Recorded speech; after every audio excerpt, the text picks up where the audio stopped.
Alors bonjour à toutes et à tous, aujourd'hui on va aborder le chapitre dédié aux espaces vectoriels de dimension finie. C'est-à-dire que dans les vidéos précédentes, on avait étudié une espèce d'introduction générale, j'allais dire, aux espaces vectoriels, mais il se trouve que le programme en prépa s'intéresse plus en profondeur et plus particulièrement aux espaces vectoriels de dimension finie. Alors juste avant qu'on commence, si vous ne savez pas ce que c'est qu'un espace vectoriel, je vous conseille vraiment d'aller voir les vidéos précédentes qui sont dédiées à ce chapitre parce que je vais employer plein de termes genre famille libre, famille génératrice, etc. Si vous ne savez pas ce que ça veut dire que ça, allez vraiment voir le cours là-dessus parce que sinon vous allez être juste complètement paumé. Okay, alors déjà, première définition, qu'est-ce que c'est qu'un espace vectoriel de dimension finie?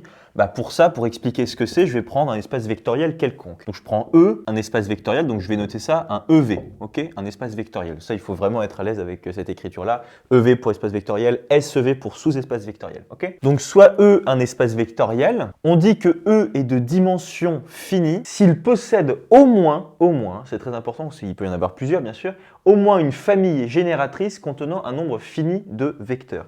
Alors là, il y a plusieurs termes qui sont extrêmement importants. Okay. D'abord, vous avez bien sûr la notion d'espace vectoriel. Ça, il faut être à l'aise maintenant avec cette notion, avec ce concept mathématique. Ensuite, vous avez le terme de dimension finie. Okay, donc c'est ça, c'est ce qui va nous intéresser vraiment dans ce chapitre-là. Okay, c'est même, à vrai dire, c'est surtout ce terme de dimension qui va revenir et revenir absolument tout le temps dans ce chapitre. Et s'il possède au moins une famille génératrice, alors vous vous souvenez de ce que c'est qu'une famille génératrice?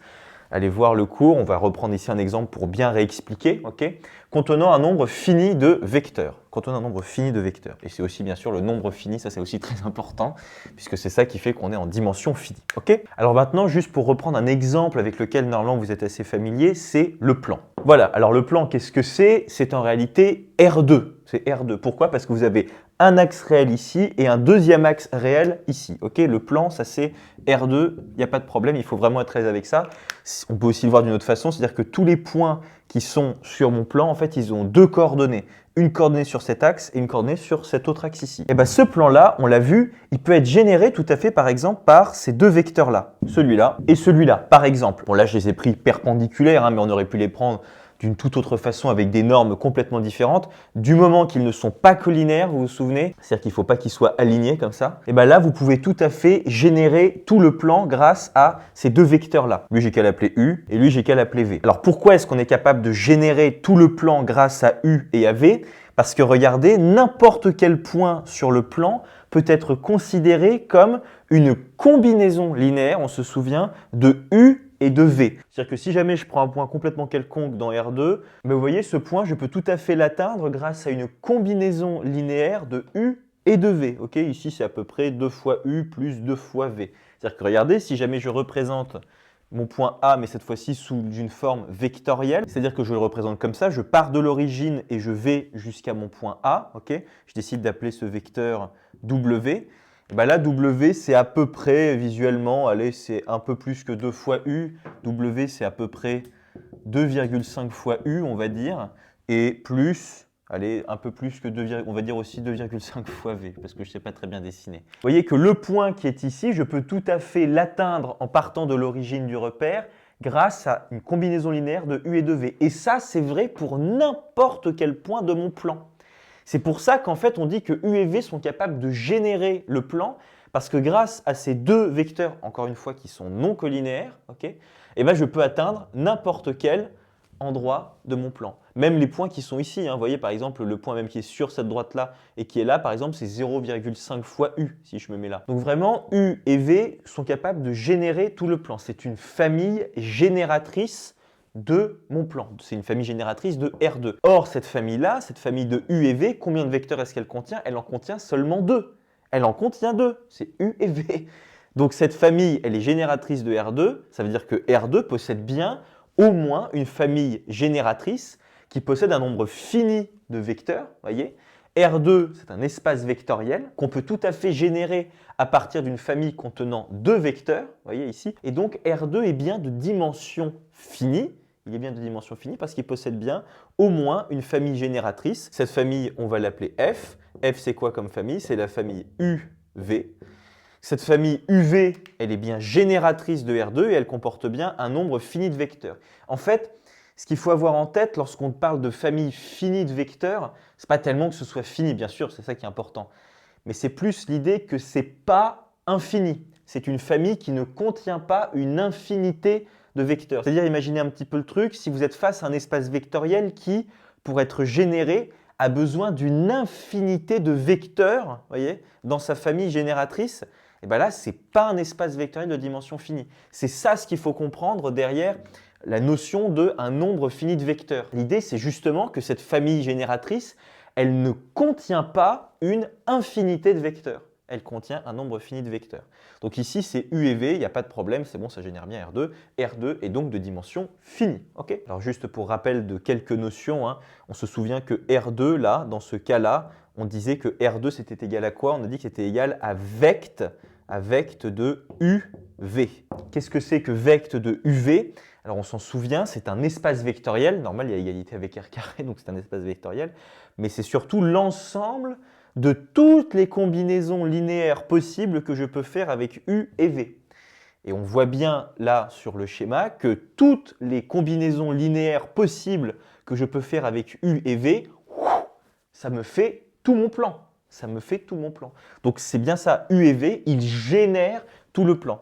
Et vous voyez, c'est quand même un truc quand même assez fort, moi je trouve ça magnifique, de se dire que simplement avec ces deux petits trucs, avec simplement U et V, on est capable de générer tout un espace vectoriel comme ça qui se prolonge jusqu'à plus l'infini, vous voyez? C'est ça qui est, moi je trouve ça magnifique. Bon bref, on va continuer sur la lancée de cet exemple-là, l'exemple du plan, pour maintenant introduire une notion qui est absolument mais fondamentale dans ce chapitre, c'est la notion de base. La base, une base d'un espace vectoriel. Une base, vraiment base, B-A-S-E. Hein, c'est base comme si c'était le fondement, ok? Ce qu'il y a à la base. Alors pour bien comprendre ce que c'est que ce concept de base, on va continuer sur l'exemple qui est ici. Vous vous souvenez, on a dit que U et V, ils sont capables à eux seuls, à eux deux tout seuls, de générer tout le plan. Tout le plan. On a dit, n'importe quel point qui est sur mon plan, je peux tout à fait dire que c'est une combinaison linéaire de U et V, il n'y a pas de problème. Bon. Le vecteur U tout seul, ne pourrait pas, n'aurait jamais pu générer tout le plan.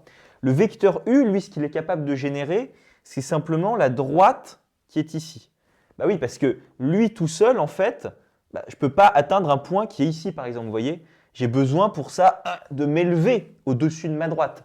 Le vecteur U, il ne me permet pas ça. Il ne me permet pas de faire ça, mon vecteur U. Mon vecteur U, il me permet de me déplacer simplement sur cette ligne-là. Par exemple, si je veux aller au point qui est ici, je dis par exemple que c'est moins U. Si je veux aller jusqu'ici, c'est 2 fois U. Voyez. Mais si je veux aller là, pas possible. Si j'ai que U et que je n'ai pas V ou W, je suis un peu bloqué. Je reste coincé sur cette droite-là. Bon, pour V, c'est pareil, remarquez. C'est-à-dire que V tout seul, ça me permet simplement de générer cette droite-là. Voyez, ça ne me permet absolument pas d'aller, par exemple, ici. Pour ça, il me faudrait, par exemple, U ou W. Si on oublie U, vous voyez bien que V et W me permettent, par exemple, d'atteindre le point qui est ici. Il n'y a aucun problème. Parce que si je veux aller là, j'ai qu'à dire, en fait, si c'est W plus V, j'atterris bien ici, il n'y a pas de problème. Par exemple, ok? Mais en tout cas, U et V ensemble, c'est bon, ça me génère le plan. Mais remarquez quand même une chose assez intéressante, c'est que U, V et W, c'est-à-dire la famille, une nouvelle famille composée de ces trois vecteurs-là, U, V et W, c'est aussi une famille génératrice de mon plan. Ça, on l'avait vu d'ailleurs dans les chapitres précédents. C'est-à-dire, par exemple, un point quelconque que je prends ici, je pourrais très bien l'exprimer par rapport à U et V. Vous voyez, pour l'atteindre, ce serait une combinaison de U et de V, il n'y a pas de problème. Mais je pourrais aussi très bien dire que c'est une combinaison linéaire de U, V et W. Par exemple, là, ce serait tout simplement genre 2 fois W. Vous voyez, on n'utiliserait même pas U et V. Donc, ce qu'il faut bien avoir en tête, c'est que même si F, qui est ici, la famille UV, c'est une famille génératrice de R2, et la famille UVW est aussi une famille génératrice de R2. Voilà, j'ai mis versus F'UVW. Ici, vous avez la famille F qui comporte simplement U et V, et vous voyez qu'avec U et V, vous pouvez atteindre absolument tout ce que vous voulez dans le plan. Et de l'autre côté, vous avez F' qui est UVW, cette famille qui comporte 3 vecteurs. Avec cette famille-là, vous pouvez aussi tout à fait atteindre n'importe quel vecteur. Mais parmi ces deux familles, sans jugement de valeur aucun, mais laquelle semble la plus, j'allais dire entre guillemets, épurée, la plus simple, la plus élégante peut-être? C'est sans doute celle-ci et pas celle-là. Pourquoi? Parce que cette famille qui est ici, en réalité, vous voyez que en son sein, là ici, le W qui est ici, eh ben, c'est une combinaison linéaire justement de U et de V. Donc en fait, il est assez redondant ce W. Il y a un peu même, j'allais dire, de la consanguinité dans cette famille, parce que ce vecteur-là, c'est un rejeton là, de ces deux vecteurs qui sont juste ici. Donc en fait, vous voyez, on n'a pas besoin de W pour générer tout R2. Il est vraiment redondant, ce vecteur-là. J'aurais pu rajouter, à vrai dire, là j'ai pris une famille avec 3 vecteurs, mais j'aurais pu prendre, je sais pas, mais une famille avec 4, 5 vecteurs de R2, on aurait pu, hein, tout à fait. Mais vous voyez que fondamentalement, ce dont on a besoin, vraiment l'outil essentiel, premier, vraiment nécessaire et indispensable, c'est U et V, par exemple. C'est-à-dire au moins 2 vecteurs. Avec un, on a dit, avec un seul vecteur, ça ne fonctionne pas du tout. Avec 3, c'est déjà trop. Il m'en faut simplement 2. Il me faut et il me suffit d'en avoir 2. Il me faut et il me suffit d'en avoir 2. Et là, je ne sais pas si vous voyez le truc, entre guillemets, mais qu'est-ce qui fait que cette famille-là est plus élégante que celle-là? Bien évidemment, j'ai dit qu'il y avait un rejeton, etc. Mais fondamentalement, qu'est-ce que c'est cette histoire? C'est une question de liberté des familles, en fait. La famille qui est juste ici, la famille UV, elle est libre. Elle est libre. Alors, si vous n'êtes pas à l'aise avec la notion de liberté, allez voir la vidéo qui est dédiée à ça. La famille UV, elle est libre. La famille UVW, elle n'est pas libre. Elle n'est pas libre, elle est liée, cette famille-là. Parce que le vecteur W qui est ici, c'est bien une combinaison linéaire de U et de V. Donc, cette famille-là, elle est liée. C'est pas bon. C'est pas bon, entre guillemets, dans notre notion de base. C'est ça le truc. Parce qu'en fait, une base, qu'est-ce que c'est? Une base d'un espace vectoriel, c'est une famille qui a 2 propriétés. La première, c'est qu'elle est génératrice de mon espace vectoriel. Et bien, la famille UV, il n'y a pas de problème, elle est bien génératrice de mon espace vectoriel. Mais une base, c'est aussi une famille vectorielle qui doit être libre. Elle est génératrice et elle est libre. La famille F, elle est bien génératrice et libre. La famille F', certes, elle est génératrice de R carré, il n'y a pas de problème, mais elle n'est pas libre. Elle n'est pas libre parce que le vecteur W qui est ici vient tout faire foirer. Il vient tout faire foirer celui-là, parce que c'est une combinaison linéaire de U et V. Et voilà la définition. Une base d'un espace vectoriel, qu'est-ce que c'est? C'est une famille libre et génératrice de ce même espace vectoriel. Okay, c'est-à-dire que ici, par exemple, une base de R carré, ce serait UV. Attention, attention. Certains élèves sont assez tentés de se dire c'est la base de R carré. C'est-à-dire que de façon intuitive, on se dirait U et V, ils génèrent R carré, c'est la base, il n'y en a qu'une seule. Non, non, non. Ah bah non. Il y a beaucoup de familles libres et génératrices de R carré qui sont différentes de U et V. Il y a beaucoup de bases différentes d'un même espace vectoriel. Par exemple, U et W, vous voyez, si on oublie U, on le fait disparaître, mais V et W, c'est aussi en fait une base de R carré. Bon, c'est un peu moins évident à voir parce que là, je n'ai pas pris un angle à 90 degrés, ça fait à peu près 45 degrés, mais à vrai dire, on s'en fiche. Vous voyez bien que n'importe quel point de mon plan peut tout à fait être atteint comme une combinaison linéaire de V et de W. Il n'y a pas de problème, on serait tout à fait capable de faire ces calculs-là. C'est pas compliqué du tout. Okay, donc vraiment très important, hein. On dit bien une base d'un espace vectoriel et pas la base. Des bases, il y en a vraiment plusieurs d'un même espace vectoriel. Donc c'est une famille libre et génératrice de ce même espace vectoriel. Donc là, par exemple, cette famille-là, UV, c'est bien une base de R carré, il n'y a pas de problème. Alors que F' qui est ici, UVW, n'est pas une base de R carré. Alors à vrai dire, dans cet exemple-là, il y a quand même quelque chose d'assez intéressant, peut-être que vous l'avez déduit par vous-même, mais c'est que obligatoirement, toutes les bases de R carré ne peuvent contenir exactement que 2 vecteurs. Obligatoirement, pas plus, pas moins. Pas moins parce que sinon vous vous retrouveriez avec soit 0 vecteur, là vous n'avez que dalle, soit avec un vecteur vous avez simplement une droite, soit celle-là, par exemple, ou avec W, vous vous retrouvez simplement avec cette droite-là, mais vous n'auriez pas le plan. Mais avec plus de 2 vecteurs, vous n'avez pas une base parce que obligatoirement vous êtes avec au minimum 3 vecteurs, okay, puisque au-dessus de 2 c'est 3. Donc vous avez au minimum 3 vecteurs et on a dit 3 vecteurs c'est pas possible. Pourquoi? Parce qu'on va se retrouver avec une famille qui va être liée. obligatoirement, le vecteur qui est ici, le vecteur W, ça va être, bon, on aurait pu prendre n'importe quel autre vecteur, un vecteur là ou là, on s'en fiche, ça aurait été une combinaison linéaire de U et V, on ne se serait pas retrouvé avec une famille libre. Or, nous, c'est ce qu'on cherche, une famille génératrice et libre. Et donc, tout ça pour dire quoi? Tout ça pour dire que, obligatoirement, toutes les bases de R2 contiendront tout le temps, toujours, le même nombre de vecteurs qui sera toujours égal à 2. Et on l'avait bien dit, hein, que je prenne ces vecteurs-là, U et V, ou que je prenne ces vecteurs-là, V et W, ou bien U et W, à chaque fois, j'ai deux vecteurs pile poil, ils sont non collinaires, ça c'est fondamental parce qu'il faut qu'on soit en présence d'une famille libre, mais j'ai toujours deux vecteurs, je ne peux pas en avoir plus ou moins. Et bien ce nombre de vecteurs, c'est exactement ce qu'on appelle la dimension de mon espace vectoriel. C'est-à-dire que R2, mon plan, sa dimension est égale à 2. Alors si jamais vous êtes un petit peu hermétique à ce nouveau concept de dimension, pensez non pas au plan, mais à l'espace. Alors l'espace, qu'est-ce que c'est? C'est R3, c'est-à-dire que vous avez, bien sûr, vous avez une longueur, vous avez une hauteur, mais vous avez aussi rajouté une profondeur. Vous voyez, une profondeur qu'on n'a pas ici dans le plan, ok? Mais si vous rajoutez une profondeur, bah, qu'est-ce que vous dites? Vous dites que vous êtes en 3D. Vous êtes en 3D en fait. Notre monde autour de nous est d'ailleurs en 3 dimensions, en tout cas physique, hein, parce que c'est une dimension de temps. Par exemple, quand vous étudiez la relativité générale, vous avez 4 dimensions, vous avez 3 dimensions d'espace et une dimension de temps. Mais en tout cas, en ce qui concerne l'espace, vous avez 3 dimensions d'espace. Une longueur, une hauteur et une profondeur. Okay? C'est pour ça qu'on dit qu'on est en 3D, parce qu'on est en 3 dimensions. Pourquoi est-ce qu'on est en 3 dimensions? Bah, tout simplement parce que pour générer R3, on a besoin de 3 vecteurs non collinaires. Toutes les bases de R3, okay, ce sont des bases qui contiennent exactement 3 vecteurs. Toutes les familles libres et génératrices de 3 vecteurs, par exemple si je prenais ce vecteur-là et ce vecteur-là, vous voyez, c'est une famille libre de 3 vecteurs, ok? Et bien, grâce à ces 3 vecteurs-là, je peux atteindre n'importe quel point dans l'espace. Que je prenne le point là qui est au plafond, il n'y a pas de problème.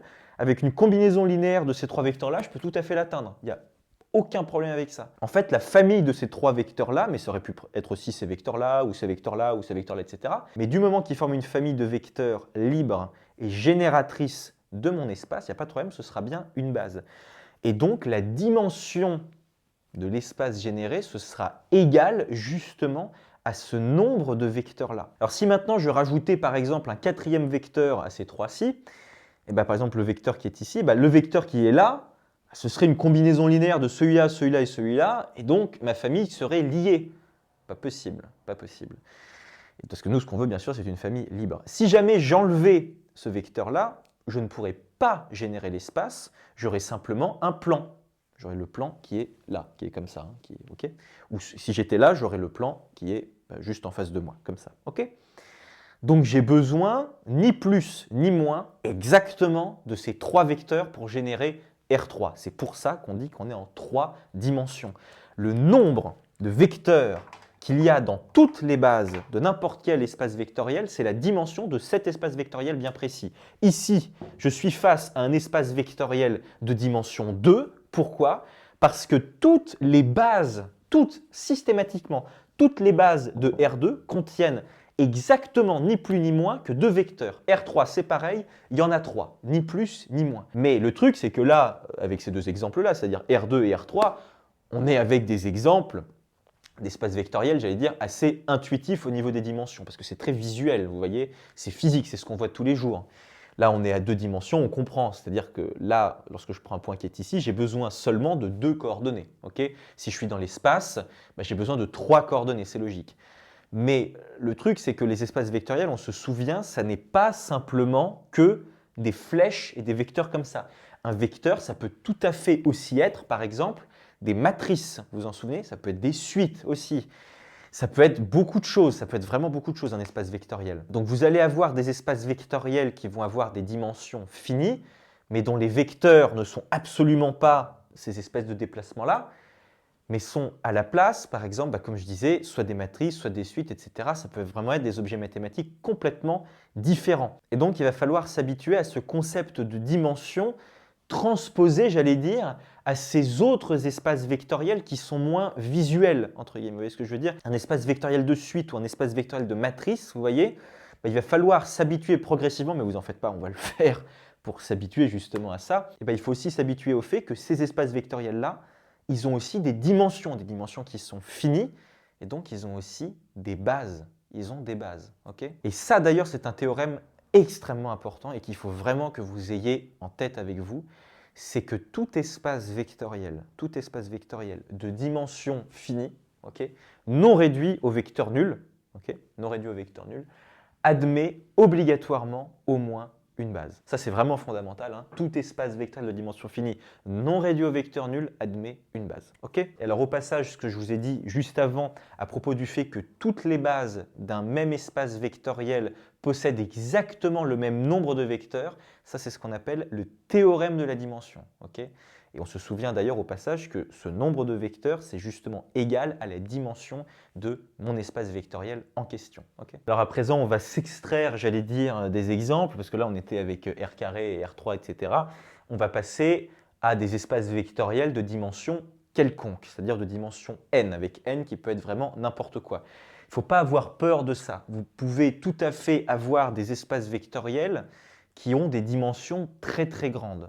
Okay, vraiment très très grande. Vous n'êtes pas du tout obligé de vous arrêter à 3 ou à 4, ça peut être vraiment beaucoup plus. Donc on peut tout à fait prendre des espaces vectoriels de dimension 10 000 par exemple. Donc de façon générale, on va considérer un espace vectoriel de dimension n. Okay.